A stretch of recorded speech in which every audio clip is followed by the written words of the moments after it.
So most of you know that back in like 2020, I moved to Austin from LA. And what I love about Austin is there's such a community of people there. And that was one of the reasons I went from LA to Austin, is because I felt like I wanted to live in a place that was like easy to live and people were chill and super nice. And at that time, and in the past 2 years, Austin has really become this place where like boutique gyms have popped up and a lot of restaurants that are from places like New York and LA have gone there. But the community has really stayed. So I met Amir like probably a year and a half, 2 years ago in Austin. And randomly, as I was in New York sprinting to interview another guest the other day, I ran by him and was like, wait, I gotta go, but I gotta call you because like now you're famous and you're like on TV, so you gotta come on the podcast. I would have had you on it anyway. But he still lives in Austin, but he's in New York this week filming the reunion for Summer House. Yeah. So yeah, I mean, people like obviously on social media, a lot of people are obsessed with you, and I think it's awesome because I remember when you had originally told me maybe like a year ago or something that you were starting to film for this show. Yeah. And I don't really watch TV, so I only watch like Law and Order and Sex and the City. But as I talk about this show to people, like people are like, "Oh my God, he's on that show!" So obviously this is like a very big show. So Amir, I guess take me back to the beginning. Yeah. So I guess the beginning would be, it all started from like Instagram. Instagram is like a super powerful place. I didn't realize how strong it was when I started creating content and doing things like build a community, especially in Austin. But for me, it all started then. I connected with one of the guys. His name's Nick Arrington. He's a runner here in not Austin. We're not in Austin. He's a runner here in New York and also a fashion influencer. Very well dressed, very well put together individual. And we just started, shouting each other out, showing support. Two black men in different cities doing big things. And then from there, it was just like, hey, man, we've got this opportunity to do this vacation. Do you want to come and be a part of it? And I was like, yeah, I'm down for that. And so it just kind of went from 0 to 100 in terms of my life, like very, very quickly. But when I met you, you were doing, and I always have like really respected you because I feel like we've both just been hustling. Like, yeah. But your intention was never, I feel like, to be on a show. You were just like going about the motions of life, like trying to build something. Yeah. But I never ever got the sense from you that you were like, I want to be famous. No, I've never really wanted to be famous. I've always wanted like notoriety, and so that's why I started creating content. I have a very creative soul. Yeah. And so everything that I do, I want to do creatively. I started selling real estate. I wanted to do that creatively. I worked corporate. I wanted to do it creatively. And so I never wanted to be famous. And even to this day, like people will stop me. And it's not like I'm like flooded by people. But the people who do watch the show and recognize me, they'll be like, oh my God, you're Amir from Summer House. And I'm like, yeah, hi. Yeah. How's it going? What's your name? And just like because I'm still a person. I'm still someone who enjoys meeting people, and I love like sharing my light with people. That makes sense. So you mentioned building community. Yeah. How do you even get started with that? Because prior to getting on the show, you also had a big social media following. Yeah, so prior to getting on the show, I had probably like 40 or 60,000 followers that I had built up on social media between posting on TikTok and then Instagram. TikTok was primary my platform. But to get started building my community, I first wanted to figure out like what do I want people to know me for, and originally it was Shein try-on hauls. Okay. So like I wanted to find a way that I was going to be unique from other male content creators and not be a douchebag about it and be like, check out my life, I'm really cool, you should be following me because I'm cool. Mine was like I wanted to add value and be cool. And so I started shopping at Shein, and I was like, all right, well, this is like an affordable thing. It's fast fashion, but it's popular. So I ordered some clothes, tried them on, did some fancy transitions, and people were like, yeah, I like this. Do you think that it's also, I mean, how much of it plays in that you're obviously a very handsome, nice, energetic guy on social media? Yeah, I think that's a big factor. And it's something that I am very blessed with, and it's unfortunate because there are a lot of great people out there that if they did have a certain aesthetic or a look, they could also have success. So I definitely don't take it for granted, but I attribute a majority of my parents' genetics to the success that I'm able to generate. Yeah, I mean, I don't do anything. I go to the gym. I wash my face with a bar of soap every now and then. Okay. I put on moisturizer. I don't do anything crazy. Yeah. I am me, and I'm like, that's okay. Yeah. That's okay. Yeah, and I mean, confidence is also something that is such a big thing that a lot of young people struggle with. Yeah. So getting on the show, I mean, has your confidence, did you deal with any imposter syndrome? Boy. Like, walk me through that. My entire mental health and complete, like, picture of myself was in a million pieces when I went on the show, just because when you open social media, opening yourself up to it is, like, completely different than reality TV. Because when you put stuff on social media, people comment, oh, no. But when you put yourself on reality TV, people are attacking, like, your character, and they're attacking things about you. And so when I first got on the show, I was like, I'm just going to be, like, the cheerful Amir that I am, and I'm just going to show the world how great I am. And that backfired. Because everyone has an opinion about you, and everyone formulates a different opinion. Some of them love you for who you are, and some people hate you for who you are. And so I hadn't experienced that yet. I had only ever experienced, like, people being supportive, people being excited for me. I had never experienced people being like, short men should never be on my TV. You're biracial, so you shouldn't be on a TV show about black excellence. Like, people just started tearing me to shreds. And so for a while, like, my identity was, like, very fragile. Like, if someone said something to me, I took it extremely personally and would, like, sit on it for days. And I would, like, start to snowball and be like, well, maybe I shouldn't be doing this. Maybe I shouldn't be doing anything. Maybe I should go back to corporate. Maybe I should just, like, fly under the radar.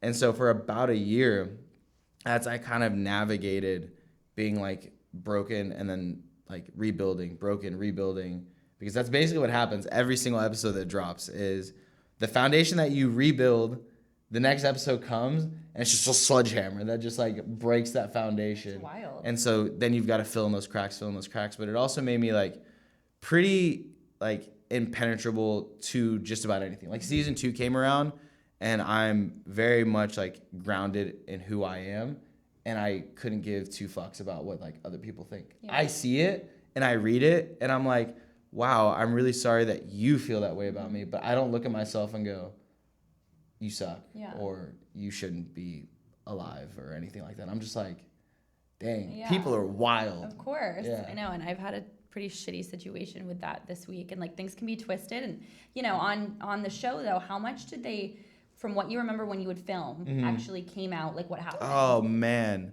I would say, like, maybe 30%. Okay. And the only reason I say 30% is because there's so much, like, context and time that gets, like, cut out because we don't have a lot of time. It's between, like, 8 to 12 episodes. Hopefully we get more episodes as the show continues and it grows. But there's just, like, a lot of building and a lot of things that we go through as individuals to make ourselves comfortable with sharing with each other that gets missed because it's sweet, but it's not something that is going to be like, yeah, party, rage. And so there's some moments that are shared, but there's some moments where it's like you are in the process of creating this show. And as you're sitting there, you're like, oh, like, this is going to make really good TV. Oh, this moment is going to make me look really good. And every time you self-produce and you think that this moment is what's going to make it, 9 times out of 10, it's not what makes it. It's the moment that you were just, like, completely off guard and you were out of pocket and you just said or did something that was just like, oh, that's the version of him or her that we want to show the public, which is cool because it's also the, like, unguarded you. But at the same time, you're like, I don't want the unguarded me because I might not like the unguarded me. So. And there's multiple seasons, like other areas that this is filmed in this show, right? Yeah. So our show is based off of the premise of the Hamptons Summer House. Okay. So they've been around for 8 seasons now. Very successful show.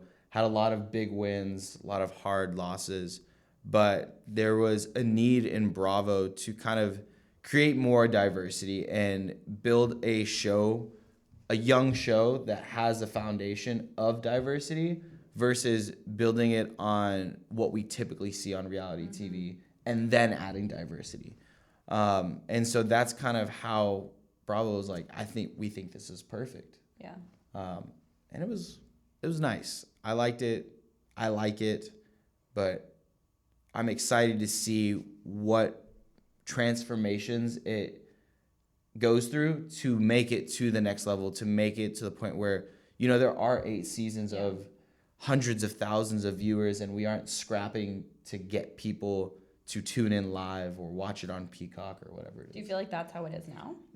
It's our first 2 seasons, and we're targeting a pretty tight demographic. And we're bringing in a new demographic to Bravo. We're bringing in a younger generation. We're bringing in a minority, group to Bravo and saying, like, we deserve space just as much as every other show does. But with that takes time, and it takes the right cast, and it takes the right storylines. But all of those things just take time. Mm-hmm. It's not like you can just, grab the right 12 people out of billions and then be like, boom, we have a TV show. Like, it takes chemistry. It takes people being comfortable with other people to know that they can share those really dark moments and know that you aren't going to use them against you in like an opportunistic moment. Bravo, I feel like, is also very notorious for having mostly white casts. Yeah. With a lot of the shows that they've had.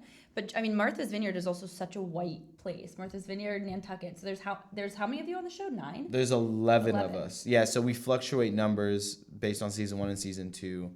But the core group is 11, I believe. And you're all black. Yeah, so we're all different shades of black, okay. Different backgrounds of black. Just like if you were to look at it on a pie chart, and it was to say black above it, it would just be like quarters of black, blackish, blacker, and that's how they wanted it, because that is the ultimate representation. There isn't just like one form of black. Black is beautiful. Black is different.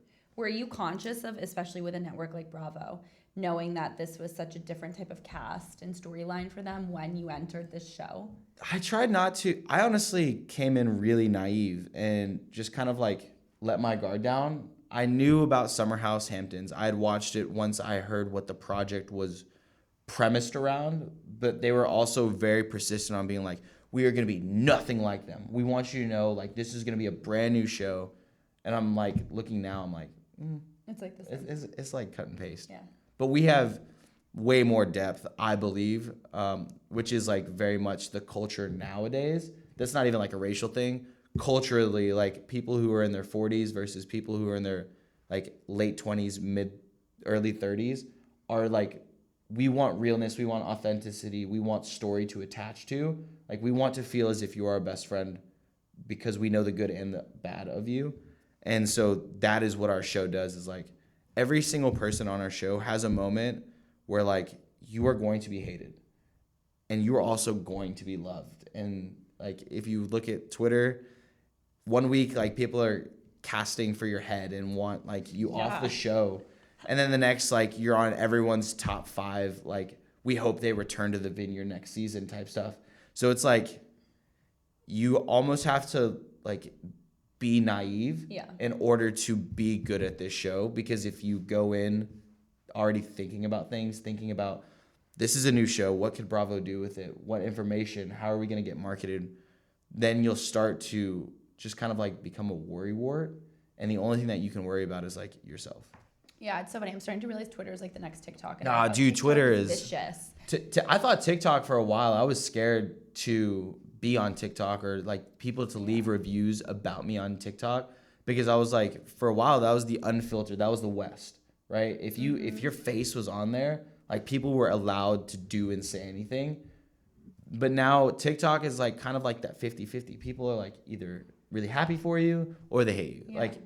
TikTok or Twitter is just slander. People I don't realize it's I fucked up, you guys. I had no idea. You shouldn't. Yeah, you should have just left your thoughts to yourself. Yeah, and I think though that's an interesting thing, because that's why and also when you do this kind of thing for a living, you have something to say. You're there to inspire people. Yeah. You're 27, you're on an all black cast in Martha's Vineyard. Like, you have thoughts, and like people should hear it. And it's unfortunate that sometimes it's perceived the wrong way. But at the end of the day, when you do anything in the public eye, that's the risk that you take. It is. It's quite literally roulette. Like, you have no idea. You just have to be consistent in what you know, and then hope that it pays off. Yeah. There's been times where like I've been vulnerable and opened up about my childhood, my upbringing, and kind of like my path to getting here, and people are like, fuck you, fuck everything you stand for, fuck everything you've been through. And I'm like, all right, so next time I just won't tell you guys anything. And then people are like, well, now you're boring and you shouldn't be on our TV show. I'm like, so do you want to hear about me or do you not? And if you don't, like, I'm fine. I'll go back to my life and creating my own platform and creating content that I was passionate about.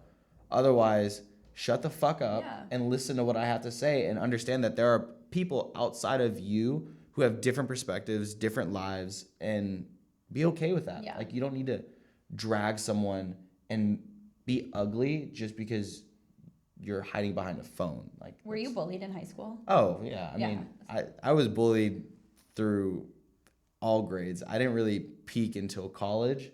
And then in college, I was so familiar with being like insecure, short, all these different things that I kind of just like didn't know how to navigate it. So when I hit my glow up, I was just like a tear. Yeah. Like, I was cocky. I was an asshole. I didn't know. I don't get that. I couldn't even imagine you like that. It took time because like when it first happened, I was like, yeah, I'm him. And then after a while, I got used to understanding that like, okay, you were raised wholesome, you were bullied, like you now have a look. I'm not saying you're good looking, but you have a look that people like. Yeah. That's you.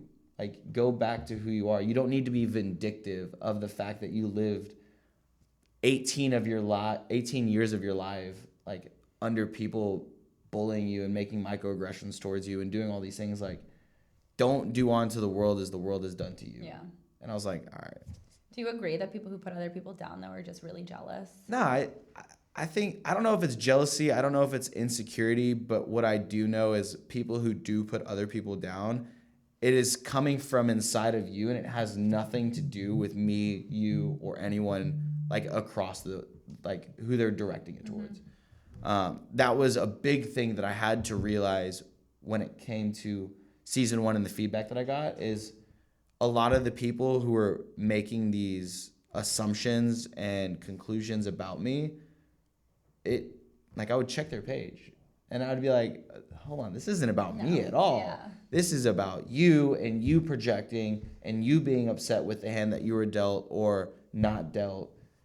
So I'm sorry again that you feel that way, but this isn't about me. Like, and you can't address the world because then you start to look like the person that's like, my nose is in the air. I could do no wrong. This is your fault. And I'm not saying like I'm better than you. I'm just saying, let's be honest in the sense of you may or may not be happy with your life.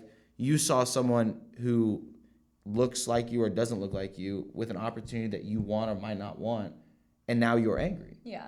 It's the same way if you're walking by someone on the street and you don't like what they're wearing. You wouldn't go up to them and be like, I hate your outfit. Yeah. But on the internet, it's created a platform for people to do that. It's a wall. It's like if there was a wall between here and here and you couldn't see me, but you could hear me, and I knew that, and I would say whatever I want and I could get away with it because you don't know who I am. That's what the internet's created. Yeah. And so while it's a great place because now people can share their thoughts, not everything needs to be shared. Not everything needs to be shared. Yeah, no, there's a fine line. But I want to go back to, so when you got on the show, did someone poach you from like Instagram? Where did they? Yes. Okay. So there's Nick Arrington. He was a buddy of mine from the show. And then when they were launching the project, he, I guess, reached out to casting and submitted me. And they were like, hey, we think you'd be great for this project. And at the time you were doing real estate. Yeah, I was doing real estate, creating content on that. That was kind of like my end all be all for a while that I thought. I was like coming from a corporate sales background and I didn't like working a traditional structure and there being like no like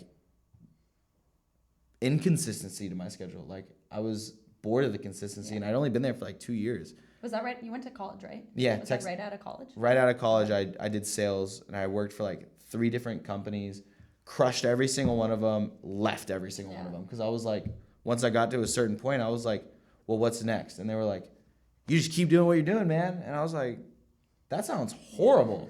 Like, I'm already miserable, and you want me to do this for 5 years? And like, but you'll make so much money. I was like, I'd rather take a pay cut and make a difference in people's lives and get to connect more and like actually solve problems versus pushing a product. Yeah.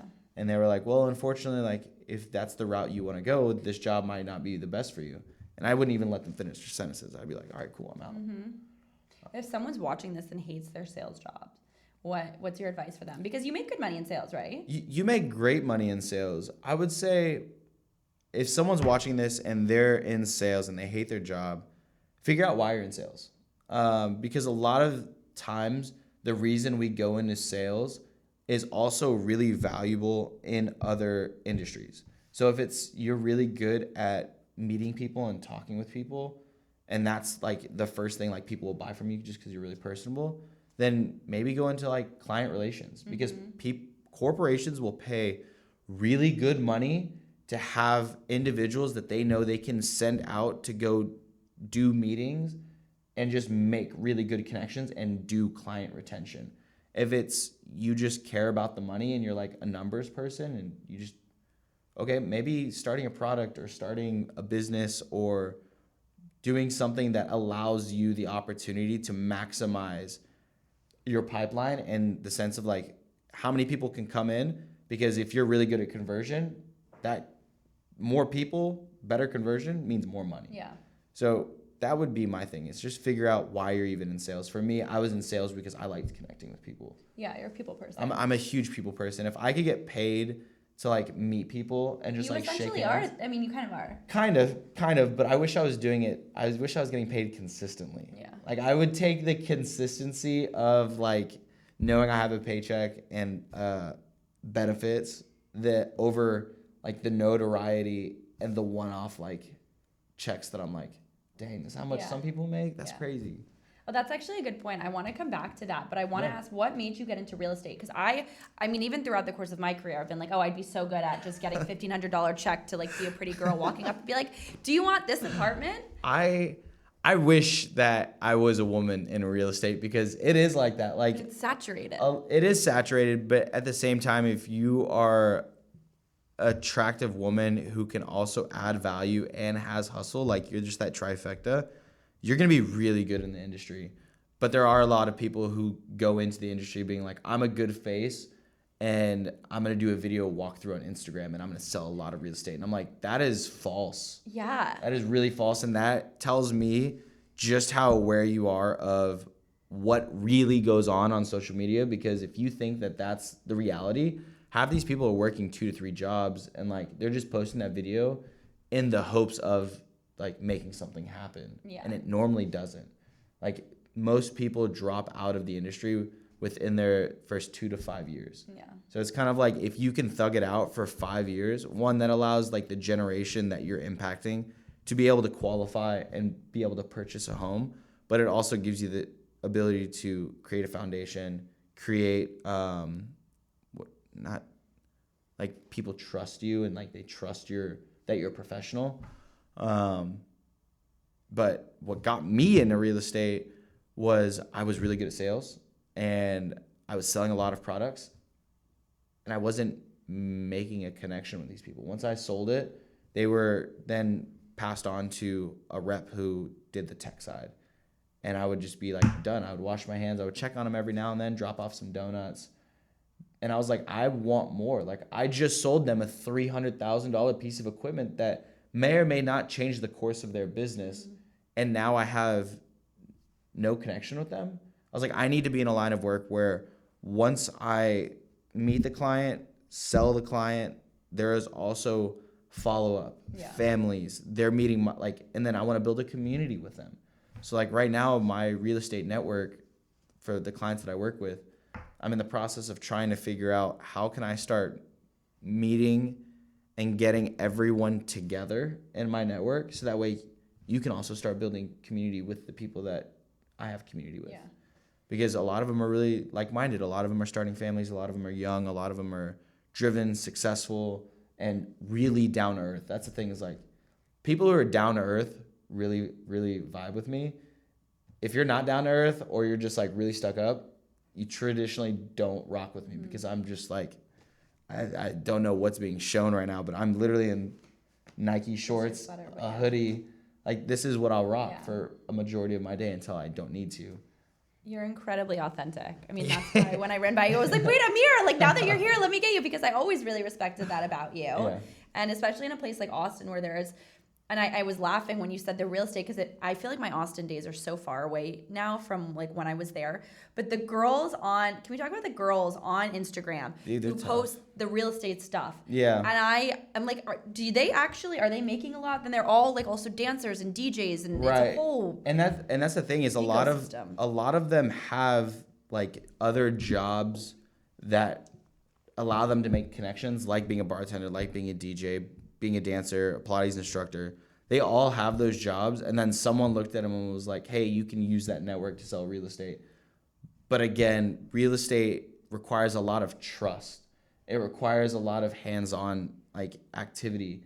And so if you can't show that to your clients, like, that I'm going to be there and I'm going to walk with you through the process, and even if I make a mistake or you make a mistake, we're doing this together, then you're not going to be successful. And that's what a lot of people are missing, is like, everyone gets on and goes, this is what $3 million can get you in Austin, Texas. And I'm not like any other agent because I don't care about the commission checks, rolling eyes. I care about you. I'm like, shut the fuck up. Yeah. No one gets in the industry because they care about people. No, you want money. If that's the case, do it for free. Yeah. Do it for free. We all need to eat. We all need to get paid.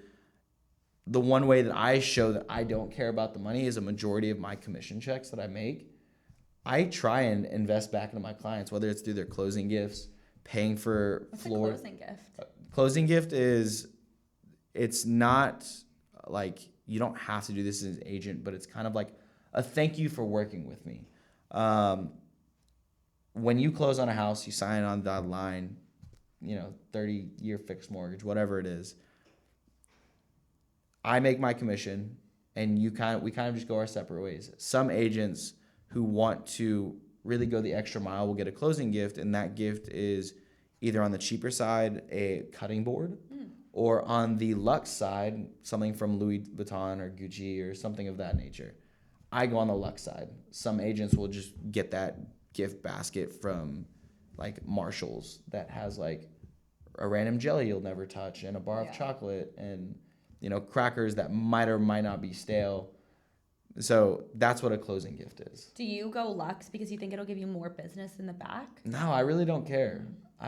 For me, it's more about giving back and saying like, hey, you just made a really big investment in a really big purchase, and you probably had to do a lot of financial sacrifices and not treat yourself in the process of saving up for this. Congratulations. Yeah. You did it. You got this really big thing that is the American dream, and you also deserve to feel like a homeowner. You shouldn't feel like now you have to eat pizza for the rest of your life and you don't have a couch to sit on. Like, I want you to put on a belt and be like, I'm a fucking homeowner. You got a belt? You've given a belt? I've given belts, shoes, purses, like you name it. If it makes my client feel good about the one thing that I love to give is Traeger grills. Okay. Because I work with a lot of male clients, and some of them care about luxury, some of them don't. But the one thing that every male cares about is learning how to grill or smoke meat, especially in Texas. Oh, yeah. So I'll just drop off a Traeger grill, and I'm like, congratulations. Enjoy your backyard. I have a picture of like a grill in my future home that's like red. I don't know. I love the idea of like a red grill on the patio. I don't know. That's kind of a vibe. I feel like you have like those retro vibes. Like you want like a Smeg refrigerator. Like Yes, but I just want like the Smeg refrigerator like in the basement. I want like the big silver metallic one, whatever, in the kitchen. And you want to transport yourself. Like you go down to a basement, all of a sudden you're in like the 60s, and you're like, but not on the first floor. The first floor is very modern. What's your vibe? Like you just bought a house with your girlfriend. Yeah, our house, we're going for the mid-century modern organic. So we basically want you to walk in and just be like, everything feels very zen-y, but not zen-y in the sense that there's like, you know, that sheet that goes up behind a wall that has the designs. Like we want it to walk in and the edges are round or sharp edges. The textures and colors are very neutral and muted. A lot of olive greens, some pops, and then just like gold and black. That's my vibe. I think anything gold and black is so sexy. I think a lot of people are just starting to switch to that, and that's like one thing that's been really cool to see in the Austin industry as well. Because for a while, when the boom was happening, builders were just like putting together anything and everything and just being like, "That'll sell." And afterwards, they kept doing that, and it stopped selling because people wanted, they wanted uniqueness. They wanted something that was like, okay, if I'm spending this money now because interest rates aren't 3%, I want something that I don't have to transform into my Tulum-inspired home. I just want my Tulum-inspired home. Was it exciting to buy your first house? It was really exciting, but it's also been a nightmare of a process just because when it goes to the financing and funding part, you have to submit a lot of documents and they take a really deep look into like your financial history. And if you do or don't have like, you know, a lot of stability in your finances, it can be kind of like embarrassing. Like you're like, here you go. So for me, because of the inconsistency in creating content, being on reality TV, like doing all these different things, I was worried that they were going to look at me and be like, yo, so you actually can't qualify for a home. That wasn't the case. I've done well enough for myself, but just kind of like that thing, that idea of someone's looking behind the curtains or under my dress. I was like, I don't know if I like that. Yeah. It seems very like visible. It's very visible and you can't hide from it and you can't explain because they're not going to allow you to send an email explaining 3 months of bank statements. They just want your bank statements. Yeah, they do that for me even when I go to get an apartment. And because I'm an entrepreneur, I have to give like 16 more statements. Oh, New York is crazy when it comes to like the amount of information that you have to provide just for them to be like, Yeah, it's very fast too. Yeah. Okay, so when the show asked you to be on, so what was the casting process, and then were you doing real estate all throughout being on the show? Yeah, I did real estate the entire time. I actually worked while I was filming, which I was really blessed with that opportunity because sometimes when you hop on TV, they take your phone, they take everything. That wasn't the case with Bravo. They very much wanted to know who I was, see my life, because you know, if work makes me stressed and that creates me or allows me to blow up in a situation, they're like, we want that. Or if work is my release and I just like am a workaholic and that's what allows me to de-escalate from a situation, they want to show that too. The casting process was extremely rigorous. I mean, it's Zoom call after Zoom call after Zoom call after Zoom call and constantly making sure that you are being your authentic self because one, they're recording it. Two, this is ultimately their background check of figuring out, are you going to be able to mesh with these people? And a lot of people don't understand that if you lie to them and you front and you get into the house or whatever opportunity it is, and then all of a sudden you're a completely different person, you're gone. Like, it's not a matter. They'll just kick you out of the house. They won't kick you out. There's obviously going to be a storyline and there's going to be different reasons that you weren't or were a part of the opportunity, but for the most part, like, you don't have a lot of control. Like, there are powers above you that really are riding on the success of this. So if there's anything that ruins that chemistry and that dynamic, they are very quick to make those changes to keep everything cohesive and copacetic. Oh, interesting. Yeah. So when you got there, were you aware of who would be on the show? I had an idea. They just kind of like share with you a couple of people and they're like, hey, these are the people you can expect, but we would really appreciate if like you didn't start reaching out, you didn't start making connections because we want to capture a lot of those first impressions on camera. And so I knew who a majority of the cast was, but outside of that, I just did exactly what they asked. I didn't reach out to anyone. If I did, it was not of anything where we're starting a conversation. It was like in a group setting text or, hey, someone reached out, said they're throwing this party. You need to make sure you have this attire.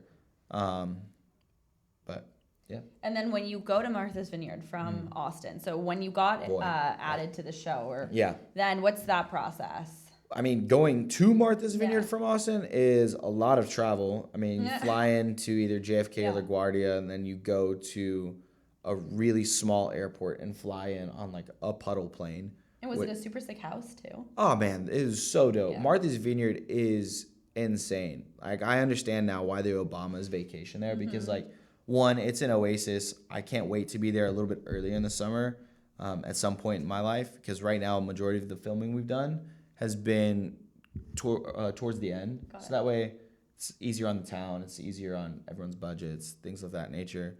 But hopefully at some point in my life I'll go during peak season. But man, the houses there are just stunning, and the lots there are stunning, and it's just like, it's an oasis. And how long did you film for? We filmed for, so there's, I don't know what I'm technically supposed to say. We film for, the show shows that we film for 2 weeks, 14 days. We film for 3. Okay. So there's, again, some stuff that goes missed. And then you go out in the town and stuff, or you hang out? Yeah. First season, it was kind of like wishy-washy, especially because we were still leaving COVID times. But second season, like, we went out. I went and grabbed coffee. I met locals. I ran with locals. I played pickleball with old ladies. Like, I was like, and it's cool because you walk around the town and people either do or don't know you. Yeah. And if they know you, you're kind of like a mayor or a celebrity. And so you definitely want to make sure you come off in the right way. But if people don't know you, it's kind of an opportunity for you to just like have a free vacation and experience like, what is Martha's Vineyard? Why are these people living here? Why do people visit here? Why is it one of the most sought after places in America? Yeah, I've never been there, but I know like that vibe in the Hamptons and Nantucket from just growing up in Eastern Connecticut. I want to go to the Hamptons this year and explore like what the vibe is there, because I feel like what I know about the Hamptons and what I think I know is a complete 180 from what Martha's Vineyard is. Yeah. I will say from what I know about Martha's Vineyard, it's probably a complete 180. But if you have any expectations of what the Hamptons is, it's probably going to meet all of them. That's crazy. Bouginess and yeah, and wealth. But that's the thing is like, I'm cool with that. So I already expect that going in. What I want to see is like how people party. Because I've watched Summer House for so long, I think that everyone parties in the same fun and unadulterated way that they do. But I also know that's not the truth. Yeah. So I'm kind of like, I want my world to be opened up to it, so that way I can like be like, this is exactly what I thought. Yeah, it's wild, and I mean I've been to Hamptons parties, and it's just like what you see in the movies, and I feel like I mean you didn't come from Everyone's dressed in all white, decked out yeah. in jewelry, photographers everywhere. And I mean you didn't come from any money, right? No, And like absolutely same. not. So when I've gone in those situations, and sometimes it's just like. I mean, the word infatuated is not the right word, but it's crazy how people can grow up like how we grew up, and then people can grow up like Yeah. that, and they didn't have to work for any of it. I know. I've got friends, and I've made a lot of friends because I might not have came from money, but I've met a lot of people who have money, and me being me, I've like just became friends with them because I'm like, cool. I eat at McDonald's, you eat at McDonald's, like we're still people. You just have a different bank account. Yeah. Well, guess what? We both eat at McDonald's. I've made a lot of friends who have had really great opportunities because of like generational wealth of their families, or they founded a tech company that just popped off and now they're retired at 26. And I just, sometimes I'm like, wow, like what it would be to be you. And then other times I'm like, I'm really happy with my life, because like the phrase "more money, more problems" is like 100% a thing. Yeah, it is. And that's like, even with reality TV, as you start to become on a reality TV star, a lot of people start looking to you to kind of be like their model, which means that you start buying expensive clothes, you want to come off in a certain way, and all of these things. Sometimes these checks don't look like that. Yeah. So a lot of people are fronting to be able to hold up an image that isn't real. And that's what I feel like when you have money, it's like that depending on who you are. Granted, people who have money and it's like it's a customary, they don't care. Yeah. Right? But people who like discover money, they're like, oh, I've got to make sure that I've always like been keeping up with the Joneses. Yeah. That's what I imagine it being like. Well, and it's interesting because that's like a little bit of imposter syndrome too. I feel like if you didn't grow up with it and then you get some mass amount of wealth, there's like this sense of like, am I deserving of this? How did this happen so fast? That is really big, and I think a lot of people struggle with that. And I think the best thing that we can do, and the best thing that I offer in terms of advice to like friends or anyone who does go through imposter syndrome, because I went through that, is like, you are deserving of it. It is here. It is in front of you. The only thing that you could do wrong right now is look a gift horse in the mouth and be like, I don't deserve this. Yeah. Because it's what you do with it moving forward that truly deems whether you deserve it or not. Are you going to be like pretentious about it and like you're a dick and all these different things and like you just kind of like push money in everyone's face? Or are you someone who's like, I have the ability to be happy and have freedom, and that's right there. Boom, stop. And so that's kind of how I look at people. Typically people who are thankful and grateful for the opportunity, they take this route, and people who are like, I don't deserve this, they take the other route because they want to prove that they deserve it, you know? One of my favorite books is called Think and Grow Rich. Yeah, you know that book. Yeah. And it goes through so much about like jealousy and how toxic jealousy is. And I've really realized that. And even the friends that I have that come from so much. I mean, I remember when I was younger, I was always like, why is my life so much harder? And now I feel like that I'm older, I don't want any of their lives. No, you know, I don't. Not in a bad way. But no, it's like genuinely, there's a lot that is like behind the scenes. And you don't realize that unless you know some of those kids who come from that. Exactly. One book that I recently read was Your Rich BFF by Vivian. And like her sharing the statistics of like what wealth looks like in America, it was so eye-opening, because we think that wealth is like abundant, everyone has it, and there's no problems, and money is money. And to hear how many people live off of credit card debt and how many people are truly struggling to even be able to buy a home or do luxury things now, I was like, okay, I needed that perspective, because we tend to get in our heads and say like, we're the bottom man on the totem pole, everyone else is above us, the world is against us. And when she put it into perspective and said like, no, like everyone's pretty much running the same race. We all just, it's a shit race. I was like, whew, that was a breath of fresh air. Yeah, it's the same. Yeah. Okay, so I want to wrap it up by asking you advice for people who want to get into real estate in their 20s, as well as like the Austin landscape. I'm very glad that in my 20s I lived in Austin. I don't think I would ever, I mean, I can tell you actually I would never move back there for personal reasons. But I know you love it. Obviously you bought a house, so you're there. I love it. I would leave. If there was an opportunity. You would leave? Yeah, okay. if I could maintain my lifestyle that I have in Austin elsewhere, where it would typically be more expensive, I leave. I think Austin now is so expensive. It's expensive, but it's not as expensive as here or like California or... No, because you can eat tacos all day, but... Yeah, I fucking love tacos. Yeah. But I would say the advice that I have for someone who wants to get into real estate, TV, social media influencing, anything of that nature, it's authenticity. Because if you are genuinely an ugly person, be an ugly person. Yeah. Because there are people out there who want like to consume that. If you're someone who's really wholesome and you want to create content on becoming the world's best dad and the world's best partner, and like that's what you strive to be, create that, because that will be your niche. When you are authentic to yourself, everything comes easier. You don't have to fight the universe. You don't have to fight your soul. Like you just do. And when you just do, that's when you kind of are like, am I even really working? Like this doesn't feel like a job. I feel guilty for how easy this is coming to me. And that was a lot of what I have been and am currently fighting, is like, man, I feel like I should be hating my life because everyone else hates their life. But at the same time, it's like, that is a sign that I am doing what I was like meant for and what like I should be pursuing. And I feel like also switching that too, right? Just because everyone's unhappy, you can be the inspirational voice. And it's tough, but it's also tough to be the inspirational voice, because if you are happy and everyone else is unhappy, guess what? Everyone else wants you to be. Yeah.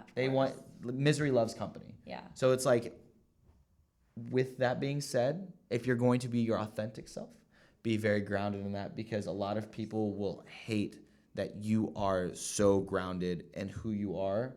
And you're so strong in that, because people will want to shake that. They will want to take that light because they may or may not have that in their own life. Where can everyone find you on social media? Watch the show. It's the second season coming out. Second And season. you're filming for that, or it's filmed? It's filmed. We're filming our reunion okay. episode this Thursday, so we'll do a Watch What Happens live. Everyone can find me _Amir Lancaster, YouTube, Instagram, and TikTok. And then if you want to watch the show, tune in, show love and support. You can find it on Bravo TV or Peacock. Yeah. And then just use #SummerHouseMV. I think it's sick. I mean, it's the first all-black cast, right? Yeah. For a Bravo show. I mean, that's just awesome. Yeah. You're like making history. Quite literally making history, but, sometimes making history it comes with a cost. It comes with an extreme Everything, though, comes with a cost. Exactly. But Amir, I'm so proud of you. Thank you you so much. Thank you for everyone who tuned in. Head to the show notes to find out more about Amir, as well as where you can listen to other episodes of the new Unfiltered. And make sure to also check out Metro Podcast. We're filming this today. I'm putting this in the show notes below as well. And I'll see you guys next week for a new episode.